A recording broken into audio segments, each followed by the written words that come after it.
Are you hearing that static? Hey, everybody. Good evening. Welcome to episode 3 of the Ranger Zone podcast. You got your co-hosts, Fly Guy Carl. You also got my good buddy Rob. Rob, how you doing? Not happy. Not a good loss. Not a good few games for them. Yeah, yeah. We're definitely in a tough stretch right now, to say the least. But I don't know. Came out of the gate quick, and they just haven't been able to seem to maintain that level of energy. Well, we talked off air about it. There just seems to be something missing. I'm going to ask you, what do you think is missing? I mean, no adjustments made throughout this whole game by Gerard Gallant. You know, a couple trains of thoughts on that. Um, I've not known Gallant to make adjustments in game, number one. So he changes lines too frequently for me. So I think there's a lack of chemistry. Um, there's two things that I think are missing. Possibly Ryan Strome. I know we like Trocheck's production better than Strome's, but I'm wondering if Strome is being missed in that locker room and the chemistry has been upset. And number two, I'm starting to wonder if they're not listening to Gallant, and I think it goes back to the playoffs last year. I just am concerned that two things. I think Ryan Reeves is very well liked in that locker room, and him not dressing much during the playoffs, I think upset a lot of players. And I also think maybe the way he handled Kako, I think may have upset a lot of players. And I'm just wondering if they're not hearing him. Well, I'll address the second part with Kako. He was best Ranger tonight. He's Yes. outside of Gauthier, he was the best Ranger. I mean, Julian Gauthier again. He blows by a defenseman and can't score. He can't. The guy can't finish. Has Right. all the talent in the world, all the speed in the world, but he just can't finish. He's got great Uh, size, too. he does. He has very good size. Uh, Kako, he's just not finishing, No. and just like the rest of the team, not finishing. That power play looks totally disjointed. Their penalty kill seems like they're running around the zone way too much. Yep. I just think that tonight I think would have been a really good time for Gallant to go against his better judgment in the past and play Shesterkin on back-to-back games. I just thought that after yesterday's loss, I thought Shesterkin should have been back in net tonight and give him a chance to watch that a little bit. Maybe it's a different outcome. Who knows? But Right. I just think that the Hedel is showing how much he's being missed by being out. The injury bug early is really Yeah. getting to the Rangers. And what is so Heedle's got a concussion, obviously. So he's going to be out for what, at least a week. Week to 10 days, I believe it is. And then Kravtsov again. You know, first of all, let's address one thing. So, on last week's show, we debated where he should come back, right? I didn't want to take Lafreniere off that Panarin line, and you said an injury shouldn't drop him. And as it turns out, he came back on the third line. Right. And then he got hurt last night again. Yeah. So, I mean, I don't know where to go with this guy. Someone on Twitter called him Kravsoft, and I'm starting to believe that. I don't. In the KHL, he must have not taken hits because he can't take a hit in the NHL. 2 hits and 2 injuries. It's not looking good for him. No. And what bothers me the most about all of that is, all the noise he made last year I should be here. I should be here. I should be playing. And this is what he comes back with. Look, injury is going to happen. We know that. But I mean, disappointing.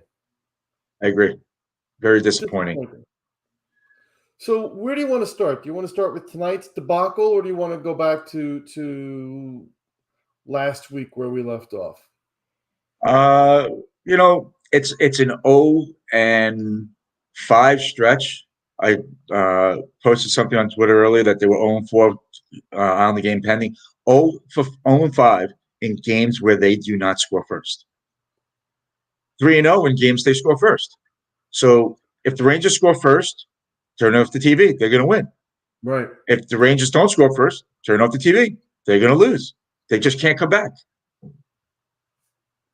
Yeah, and that's a very bad sign. That's really that's a bad sign. And I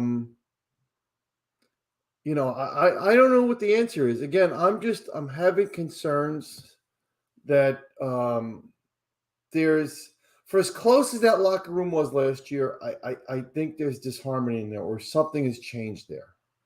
That's really, they don't look like they have no passion. They look slow. They look flat. We texted during the game, and when they went down 2-0, I would have called a timeout right there. I would have had the team come over to the bench, and I would have been in all their faces. Right. And put a spark under them, and he's got to remind he's the coach. They should want better for themselves. They're capable of much better. Wake up. Right. And you're just not seeing that. And I don't know, it just feels off right now. I'm going to go back to Hedl. Hedl was their energizer. He brought the energy. Every time he got on the ice, it seemed like he had a scoring chance. He set up a scoring chance. He made a play. It's hard to believe that one player, and especially a quote unquote third line player, right, is the heartbeat of your team. But right. Early on, Hedl seems to have been the heartbeat of the Rangers. Oof. I thought a turning point in tonight's game was early second period, back-to-back power plays. And the power play just looks terrible right now. Horrible. Yeah, disappointing. Well, let me ask you this: how much did you hear Kreider's name mentioned in terms of scoring chances, passing, doing something on the positive side of the ledger? How many times did you hear Kreider's name mentioned? Not often. Or Mika. Mika was a little bit more noticeable, not as noticeable as he should be, but right. But Kreider's been invisible, and if he's not scoring on the power play, he's not scoring. Right. And he doesn't look anything close to the player that he did last year when he scored 26 on the power play. Not even close. Not even close. Anyway, all right. Let's get off that. Let's go back to last week. Okay. Last Thursday night, they played San Jose. San Jose comes in 0-5, being outscored 19-8. David Quinn into the stadium, into MSG, right? Right. You would think they would want to step up. San Jose wants that game for Quinn. Right. Right. So you would think the Rangers would match that intensity and say, hey, look, he's not our coach. Yeah, okay, maybe we liked him, maybe we didn't, but, we're a better team now. And again, another flat effort. Very. Earlier in the day, they lost Dryden Hunt to Colorado. Ryan Carpenter was back in the lineup after the skate to the head where he cut his head. And he was back on the fourth line with VC and Reeves, which I actually kind of like that combination. They were outshot 27-23. Again, power play, as you mentioned, 0 for 5. They give up a power play goal to San Jose. And here you go, your goal scorers. Second period, you had Hedel score from Kreider, and then you also had Panarin, who, you can't blame this on Panarin right now. He's been doing his job, although his hot streak came to an end tonight too. But still, you've got the crowd booing David Quinn, which, all right, is what it is. 2 decent periods, and then they just fell asleep in the third period of that game. They just collapsed. They were out to lunch in the third period. It was just ridiculous how they could play 2 decent periods and then completely fall off the map in the third period and get the game taken over. And then the overtime goal was just absolutely ridiculous. Rangers are bumping into each other, knocking each other over, and a bad goal, bad goal, sort of like the goal, we'll get to it, but that Shesterkin gave up yesterday when he lost the puck in the corner. Yes.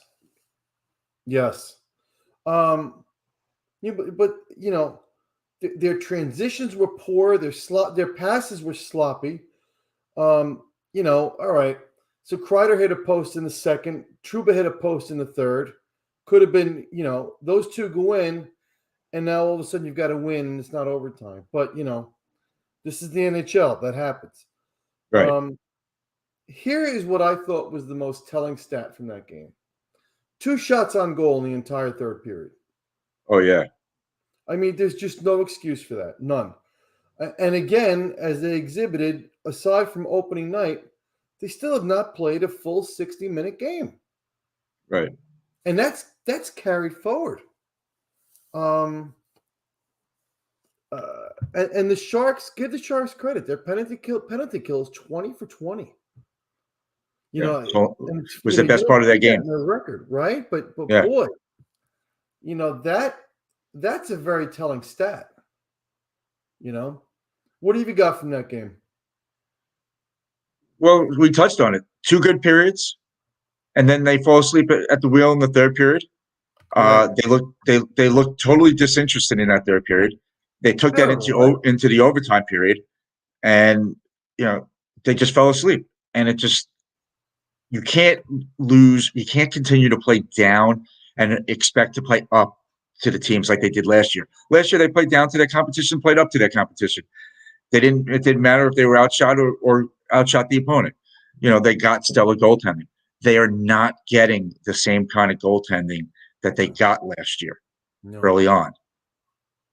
And that's showing to be a big difference, because last year their goaltending, how many times did we say it during the year? That Shesterkin bailed them out yet again. Georgiev with a 40-save shutout, and Rangers steal a win. Not happening early on this year. Yeah. And you would think, Rod, that these are games that good teams are going to win. And these are games, and I apologize. My stream is lagging terribly here, and I don't know why tonight, but I'll address that after the show. But we're to the point right now where we think we're a good team. Everybody else seems to think we're a good team. Good teams win these games, and here we are back to the Rangers playing down to the level of competition, and it's just not acceptable. And okay, it's early. Well, that excuse is going to go out the window real quick. Sure. This is where you got to start building points, for when the schedule gets tougher later on. So, I mean, I don't know what else to say. It was just an awful. I remember watching the third period, and it was a helpless feeling to just sit there and watch that game just deteriorate the way it did. It's awful. And then they continued it when they played Columbus. Well, let's jump into that. So Sunday evening, Columbus comes in. All right, you're going to rest Shesterkin. Halak comes in. Didn't think Halak played bad in his first game in Winnipeg, except for late. And then he puts out that effort. Right. And Columbus comes in and blows our doors off 5-1. On 21 shots. Yeah, right. We outshot them by 10 shots. Right. We even scored and our goal was a power play goal. Right. You're thinking here, wow, this is all looking pretty good until you look at the final score. Right. Right. And here's what was really bothering me about that game. That was Columbus's second game in a back-to-back. Right. And yet we looked like the tired team. You're right. Right? Yeah, we did. We looked slow. Yeah. And by the way, they were playing a rookie goalie. Right. Who was over for his career. So they're just again, they played slow, they were flat, and we could say that about almost every game so far. True. We lost Hedel early to the head injury, so they were down a man, but I'm not going to really use that as an excuse. They were off since Thursday. I mean, what do you think about that? Something you said earlier as we were talking started running through my head, and you said that everybody's saying that the Rangers are a good team. Maybe they're starting to believe the press and thinking all they have to do is show up and it's going to be a win. It's funny you say that because it was after the Columbus game, as a matter of fact, where Trouba was interviewed, and Trouba came right out and said is that, we're trying to outskill teams instead of outplay teams. And maybe you're right, because you notice what you're seeing with the Rangers. A good friend of mine, we text all throughout the game, and he said it very well. One pass too many with this offense, and we've been saying that for years. It's either one pass too many or they don't shoot enough. Well, it's the same thing, really. But right. There might be some legitimacy to what you just said. So then Kravtsov comes back, like we said, and he slots in the third line, which you and I kind of discussed off air. I was happy that they didn't put him back up with Panarin right away. I didn't think he deserved it, and I thought Lafreniere did. So I was glad that Gallant stuck with that. And he was playing with Goodrow and Hedel until Hedel went down, obviously.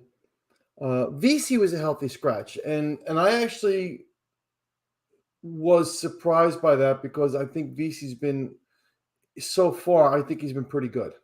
I agree. But the only positive is that Panarin scored. He continued his hot streak. I mean, to this point he was 4 goals, 8 assists, right. And he's matched. No, that's now the longest season opening point streak since Marian Gaborik back in 2009, 2010. And coming into tonight's game, he was tied for the league lead in points. And we all know how that ended tonight. So, I mean, what are your takeaways from that game Sunday? Just one of those where you just try to forget about it. It was just such a bad, even though they outshot them, it was just such a bad game. They could not finish. They had plenty of opportunities early to put the game out of reach and maybe even get the goalie pulled. But he just kept making save after save, add a post in there, add a shot that just missed, goes through the crease. They're not getting puck luck, and they're not making their own puck luck. No, they're not at all. And last year, we were able to say, all right, look, they just had a bad game and they'll come back. But they've had more bad games than good games this year where you can't say that now. it's amazing to me how the energy with this team has gone from so good to so bad in 1 week's time. Right. So that's really all I have to say on Columbus. I got to be honest with you. Well, there's really not much to say. It was so disappointing for as much effort as they put out for the first half a game and dominating. I mean, if we go by period, they outshot them 9-6 in the first, 16-8 in the second. Yet they're losing. And they weren't even in the game. They were never really in it. No. It never felt like they were in it, like you said. Right. So do you contribute that to scoring chances? Did Columbus have better scoring chances than the Rangers? Did more better looks? What do you contribute that to? Making every goalie look like a Vezina Trophy winner.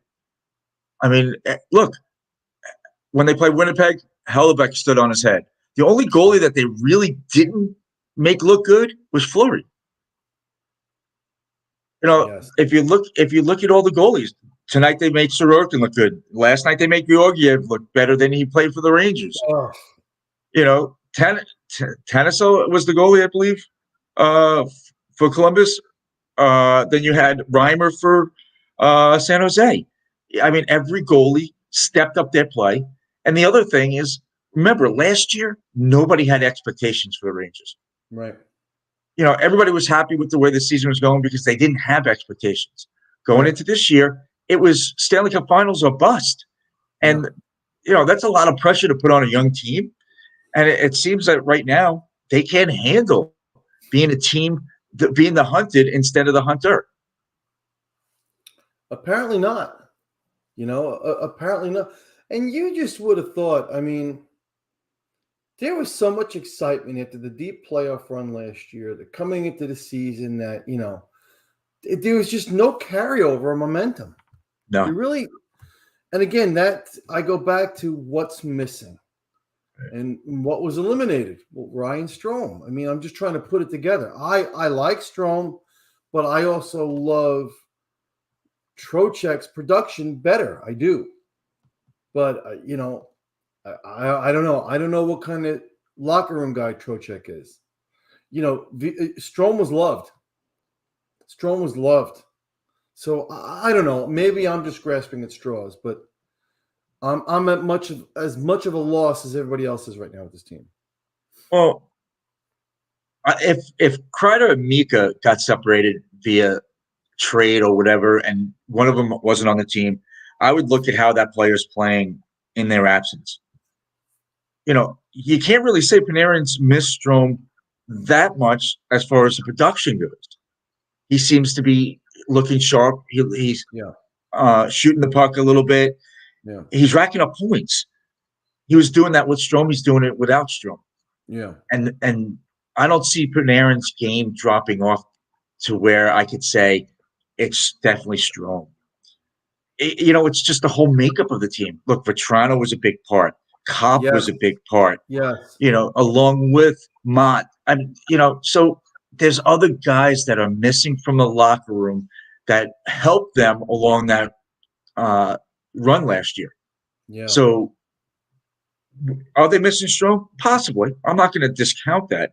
But they're missing what Vatrano brought, the shoot first mentality. They're missing what Kopp brought, which is the versatility. They're missing what Mott brought, which was the grinder on the fourth line.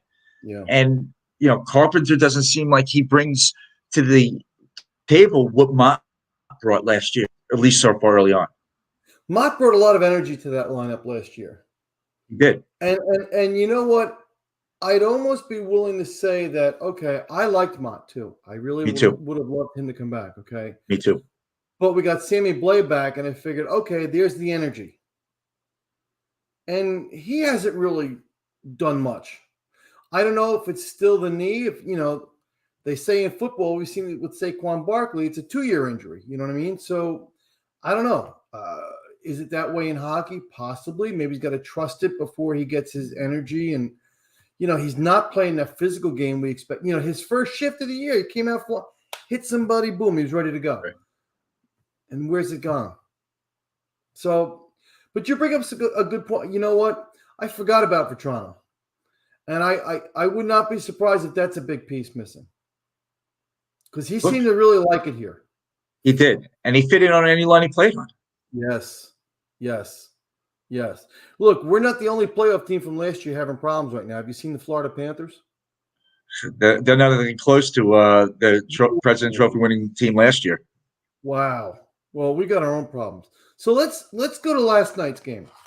Colorado comes in, right? Georgiev, again, comes back to the Garden. And I got to be honest. You know what? Look, I love Igor. But Georgiev never really bothered me. I didn't really have anything bad to say about him. I thought he was a good backup. He didn't bother me. Was I sorry to see him go? I'll be honest with you. I'd rather have him behind Igor than Halak, at least right now. So, do I think he's the missing piece? Absolutely not. I don't think he was a good locker room guy at all. No. But anyway, here's what I'll say before I kind of just break down quickly. I thought the energy last night was better. Outside of the first period. Yeah, correct. But I thought they got up for that game better, and I think they maintained it better. But again, they played 2 periods, not 3, to your point. But I was much more pleased with the effort last night than I was in the previous 2 games, the San Jose game and the Columbus game. So goal scorers, shutout in the first. Goodrow picks up his second in the second period from Trouba and Blais. And then Fox picks up his second from Vesey and Goodrow in the third. I got to tell you, though, both of those goals last night were beautiful goals. The touch pass by Trouba on Goodrow's goal, and then the passing between Vesey and Goodrow on the Fox goal, well, beautiful goals. And and that's the frustrating thing here to me, Rob, is like you see them making plays like this, right? And where is that all night long? That's the $1 million question: is why the Rangers can't play complete games. Look, that first period, they were lucky not to be blown out of the building. Yes, they looked 6 steps slower than Colorado. We talk about playing up and down to competition. They didn't play up to their competition in the first period. I don't know what the shots on goal were in the first period. As I'm pulling it up now, 20 for Colorado. 20 shots on goal in the first period. There were 31 total in the period. Yes. It was a crazy first period, but the Rangers were lucky to be in that game. They were absolutely lucky to be in that game after the first period. Yeah. Thank you, Igor. Yeah. This is one of those games where Igor stepped up and said, you know what? I'm going to shut them down, and I'm going to outplay my former backup. See, I was a Georgiev fan. I would have arguments with my son all the time. I thought he was a good backup. I just wish he had that backup mentality, but he wants to be a starter. I get that. But when he's a backup, he has to just play the role that he's in. It's like if you're an actor, you may not love the part you're in, but you've got to play the role. Right. And you got to do it to the best of your ability. And for the most part, Georgiev did. He played pretty well for the Rangers last year, and he saved them on a few occasions when their team didn't show up. Right. So it was no surprise that he was ready, willing, and able to shut them down last night. Yeah, you could just see he wanted that game. And you even in his celebration after the game, he wanted that game bad. And they wanted him to have it. So, credit to them. Right. Last night, power play 0 for 4. Again, there we go. And they give up another shorthanded goal. Power play and shorthanded. Their 2 goals, besides the shootout goal, were specialty goals. They had nothing 5-on-5. The Rangers played Colorado pretty stout 5-on-5 in the second and third period. Right. So let's get into it there. 59 seconds into the second period, Igor mishandles the puck, and all of a sudden we're down 2-1. Look, it was a bad play. He'll even admit it. He doesn't do that often. Although, from what I understand, reading some of the comments after that game, he scares the hell out of him when he handles the puck because he tries to get a little too fancy with it. Right. That was a bad play. And, look, that was a big game. He was trying to make a big play. So, okay, he made a mistake. It is what it is. I'm going to skip the next thing I got. We're going to come back to that. So, again, Libor Hijack was in for Zach Jones. Zach Jones had a terrible game Sunday against Columbus. That was his worst game as a Ranger, I think. What's that? I think that was his worst game as a Ranger, Zach Jones. Ooh. What are your thoughts on Zach Jones? Give him the year to develop. What do you think? I'm a Zach Jones fan. I think he's, and not size-wise, but he's a mini Fox, just like Snyder's a mini Trouba. I think Jones is a mini Fox. I think that he has that kind of capability to one day be a frontline defenseman. I just think that playing third line minutes, he's not getting the minutes that he needs in order to really make that jump to the next level. Right. But I think he has all the talent. I think he has all the ability, and I think he has that desire that he wants to be great. And I was surprised that Hayek was back in the lineup tonight. I really thought that Jones would have been back in the lineup. Yeah. But Islanders are a bigger, more physical team, and they figured that Hayek would be better suited for that. Yeah. I get That's a great point. That's a great point. And we touched on it. Georgiev, 4-0-1 with Colorado. Look, you and I could probably be 4-0-1 with that team too. But look, good for him. Again, I was a fan of his as well, so good for him. But he played great last night. He played fast. He didn't give up a lot of rebounds. No. There were not many second chances in front of him last night. I agree. So and I thought Panarin's goal in the shootout was beautiful. Oh yeah. The control was unbelievable. And I got to tell you, when I saw Rodriguez lining up for the shootout, I wanted to turn the TV off right there because he killed us in the first round with Pittsburgh last year. Yes. And I know there was some talk about the Rangers possibly signing him this offseason, and they didn't, which I would have loved because he seems to kill us. And right. I just saw that and I said, oh, really, of all people. And sure as hell. So, that's pretty much all I got. Look, better effort, came up short, but they got a point out of it. But that can't be their mantra. At least we got a point, right. Moving forward. But let's just touch on Shesterkin about his roaming. Remember the San Jose game? How did they score their overtime goal? Shesterkin was out of the net and got caught out of the net. Yeah, he's strolling a little bit too freely early in the season, and it's already cost them 2 goals. How many more? I love his stick handling ability. Believe me, one of the things that drove me crazy about Hank was he couldn't stick handle. And when they had that with other goalies where they could handle the puck, be an extra defenseman, like when Brodeur was with the Devils, how much he helped their bigger, slower defenseman because he was able to handle the puck so well. Right. I love that part about Shesterkin. He's got to reel it in a little bit and just make the simple plays. Keep it simple. He's not doing that right now. Do you think he's trying to do too much? Do you think he senses the team is struggling and he's trying to do too much?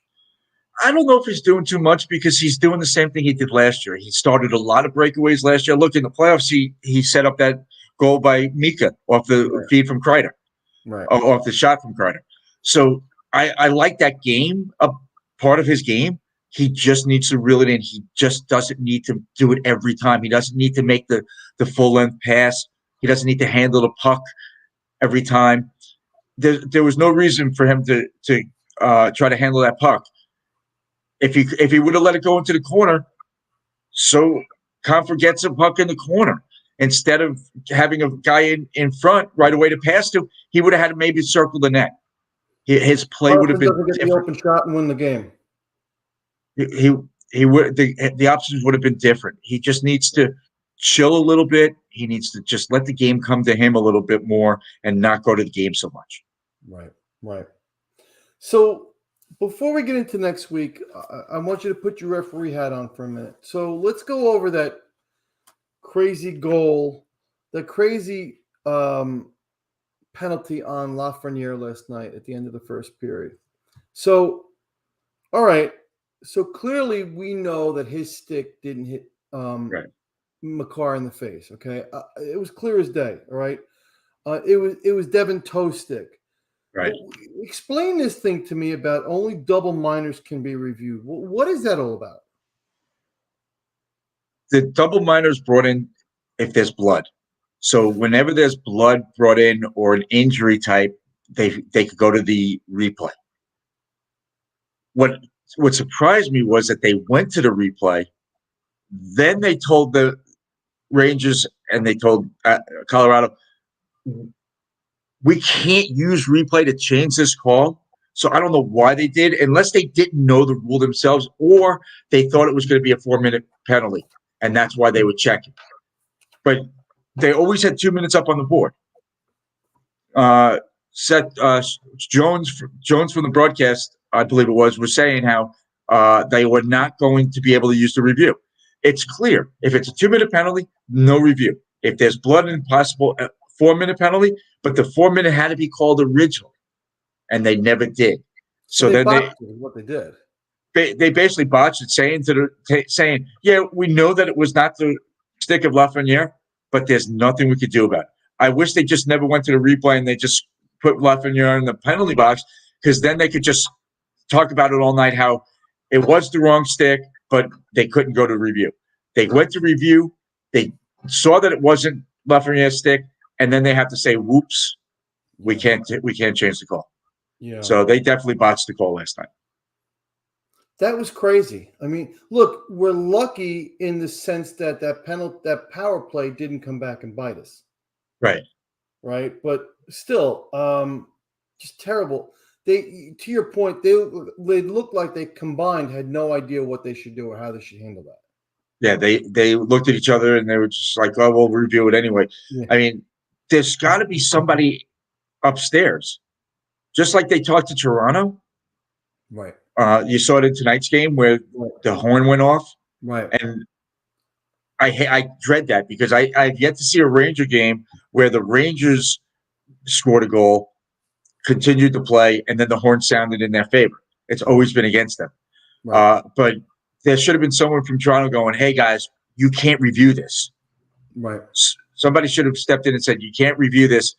Put them in the box and let's move on with the game. Yeah. You're only opening up a can of worms that you just don't want to.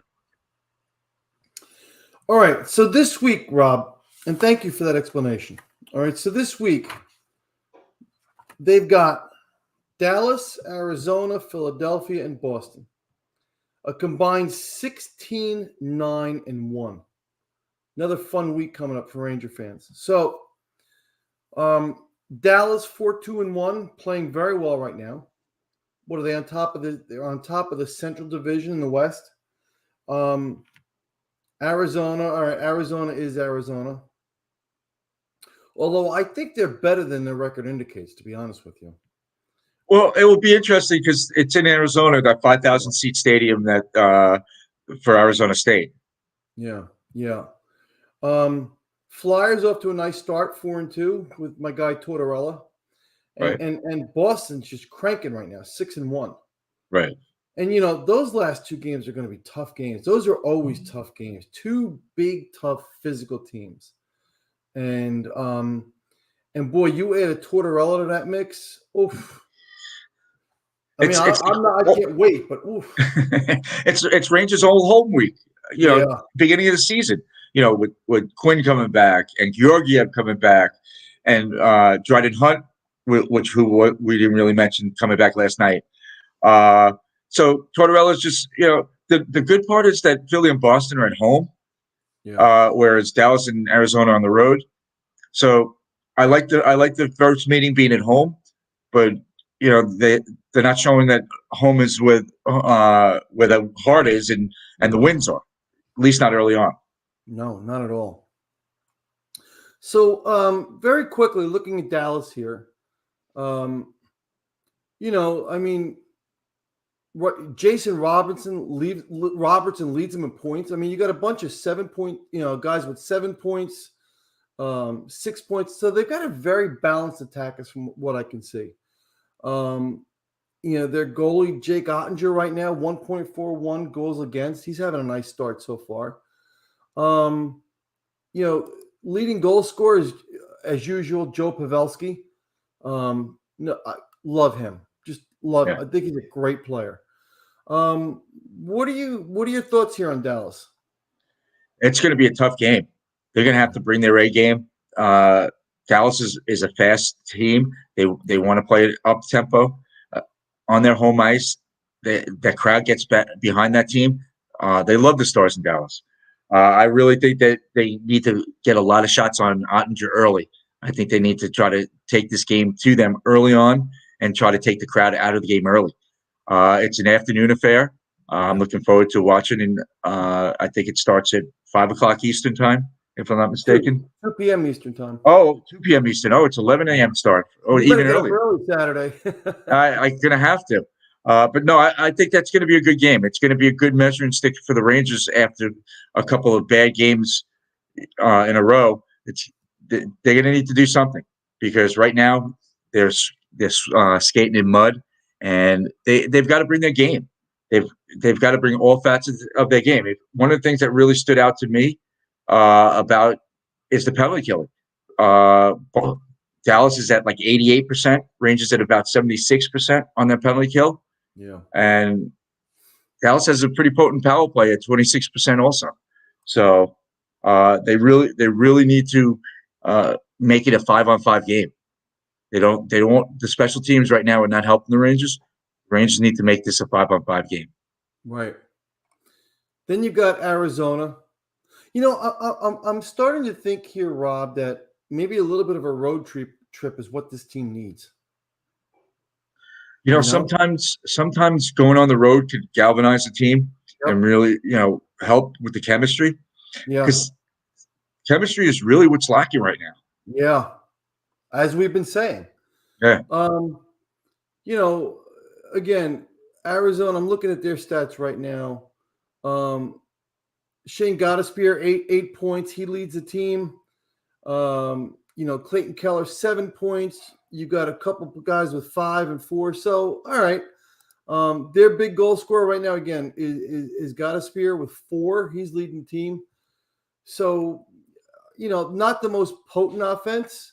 Their goalies have been horrible.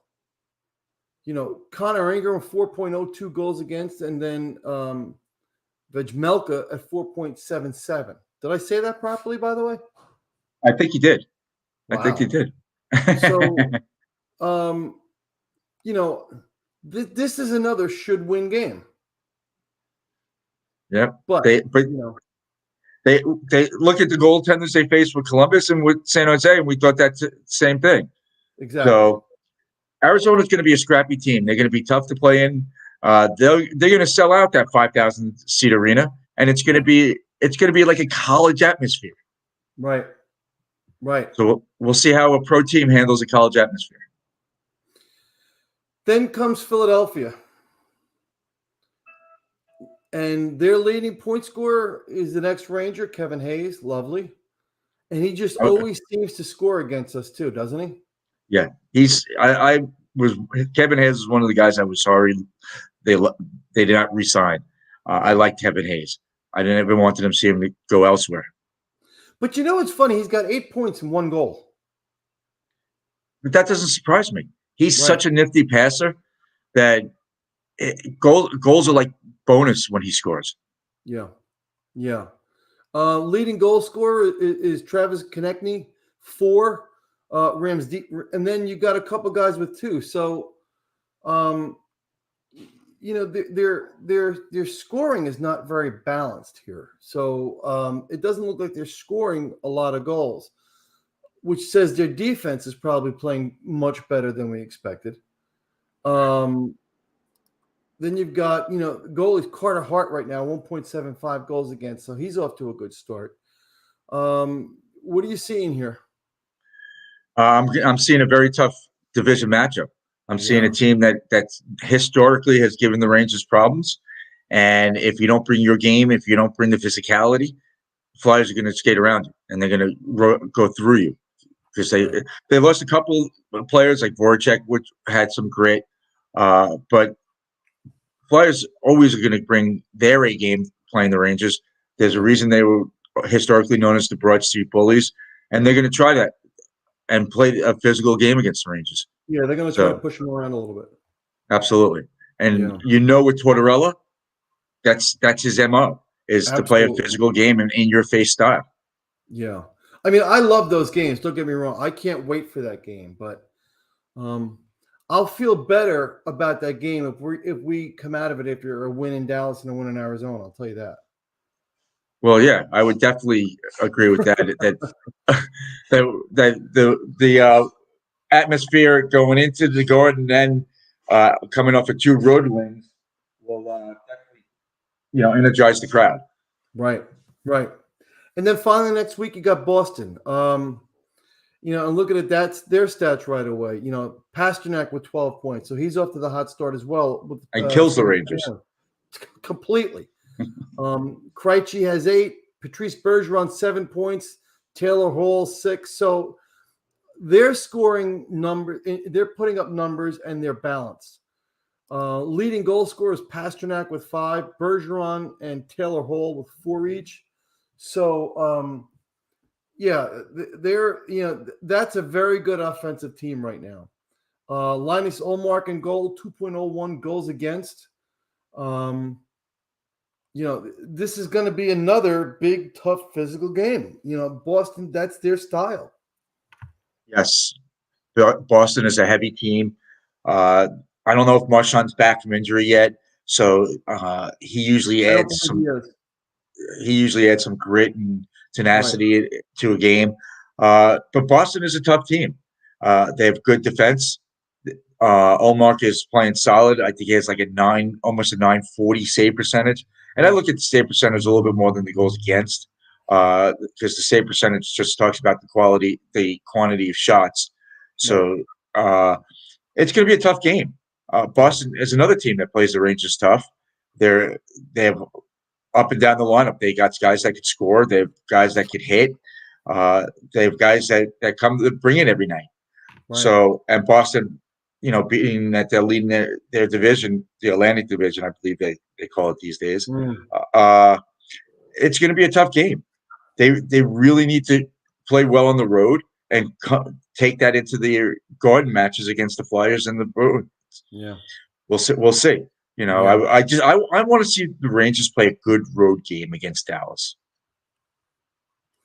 That's going to be a very big indicator on what this next week is going to look like, because if they come out flat against Dallas, I think you're going to start seeing a lot of warning signs. I think that's a bad indication of something bad is going on with this team.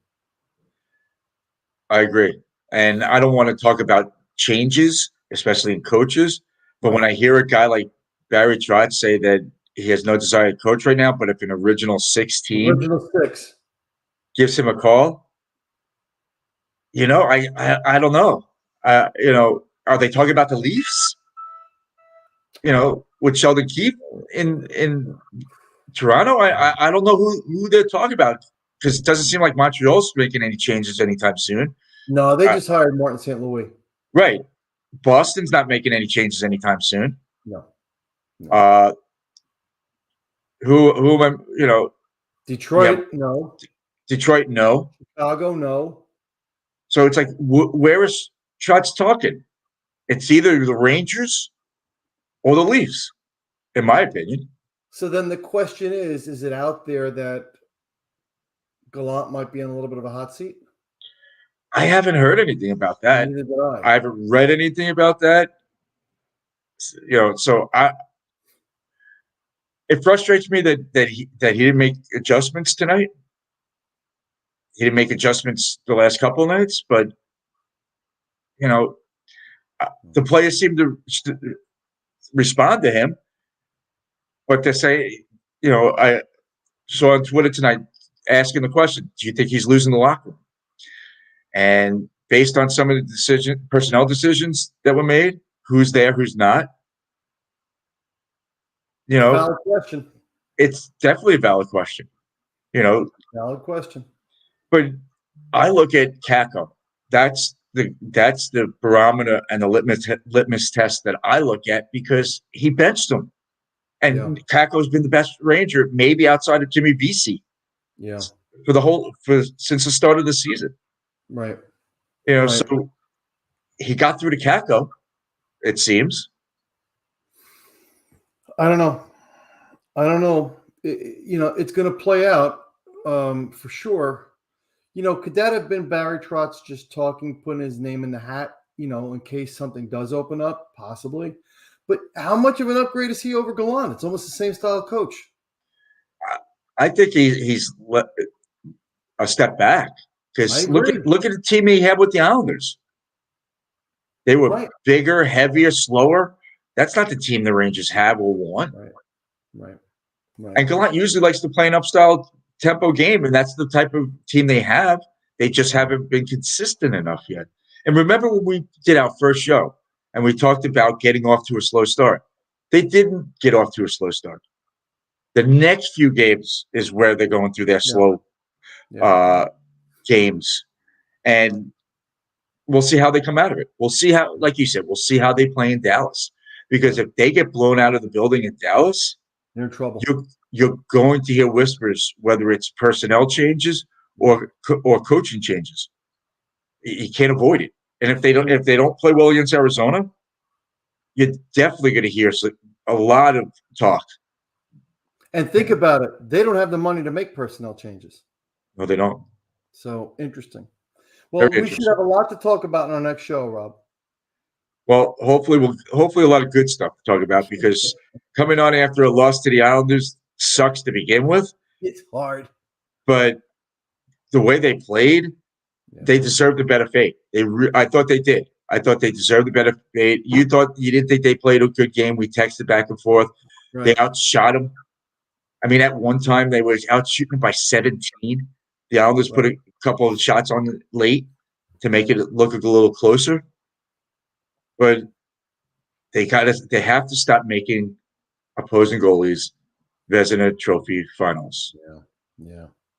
We'll see. I just want to see more energy, Rob. I hope to see more energy and better efforts next week. And let's hope that Hedl comes back soon, because he's definitely a piece that they need. He's an energy piece. He's a talent piece. He controls the game. He controls the puck. Yeah. We'll see. Hopefully he's a quick healer. He only missed 3 games last year. So, Rob, always fun. Enjoyed doing this tonight. And, boy, let's hope next week is better, man. Let's hope. It can't get much worse, you would think. You're right. All right, my friend. Look, good job tonight. Have a good night. And cross your fingers, man. I'm crossing my fingers and my toes. Yeah, I hear you. All right, buddy. Take care. You too. Bye-bye. Bye.